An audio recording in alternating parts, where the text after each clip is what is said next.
Hey there, this is Tom the Beer Whisperer, and I'm continuing on with the great Imperial Stout experiments. And next up is the Old Rasputin from North Coast. It's a 9% Imperial. Now, we already had the 8.6 Stevens Point Whole Hog, and I'm out of the shot again. The 8.8 Double Stout, not technically an Imperial, but we're going to say it fits. 8.8 from Green Flash. Now, the Stevens Point Whole Hog Russian Imperial had a lighter viscosity than the Green Flash did at 8.8.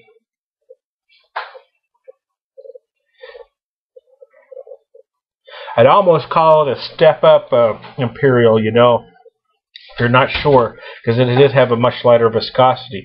This one even seems to pour a little thinner than the Green Flash did, although it's a little bigger ABV at 9%. This is kind of the American craft standard bearer, you know. The Old Rasputin, when you think of the classic, you know, American craft beer, the Imperial Stout, almost every craft beer geek, if they're naming their top 5, is going to pop this one up somewhere in their list.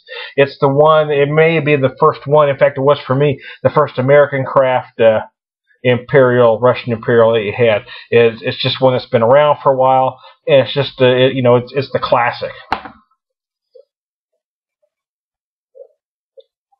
And since then, you know, other craft brewers have come up with theirs, and there's been a lot of new craft breweries since North Coast had the vision to come up with this one in the first place.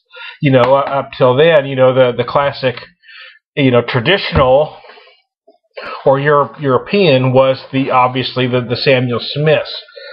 This one takes it to a whole different level. You do have some of the same flavors that I mentioned before with the other two, coffee, chocolate, which aren't unusual. And I mentioned burnt caramel in the Green Flash. This one takes it to a whole different level. You've got a deeper, a much richer roasted malt flavor, kind of not quite burnt, but right there, you know, almost like a char going on.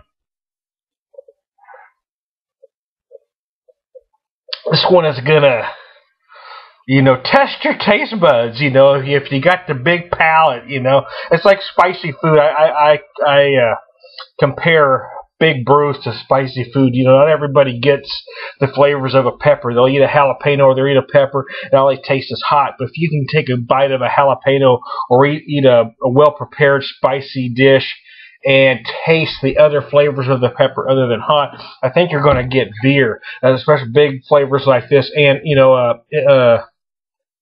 Imperial IPAs, for instance. I think a lot of people taste an Imperial IPA and they taste just big and bitter. But if you've got the taste bud, if you've got the palate where you can taste the little things going on, much like eating spicy food. You know, I guess some people eat spicy food, they taste nothing but hot. You know, I taste it and I could taste the sweetness, the various other things that are going on. And I think those are the people that really get these big beers like this.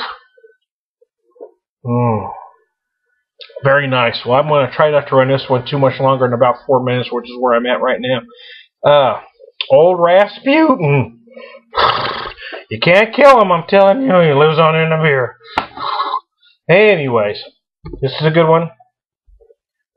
And a classic. If you haven't tried any Russian Imperials, this is a great place to start.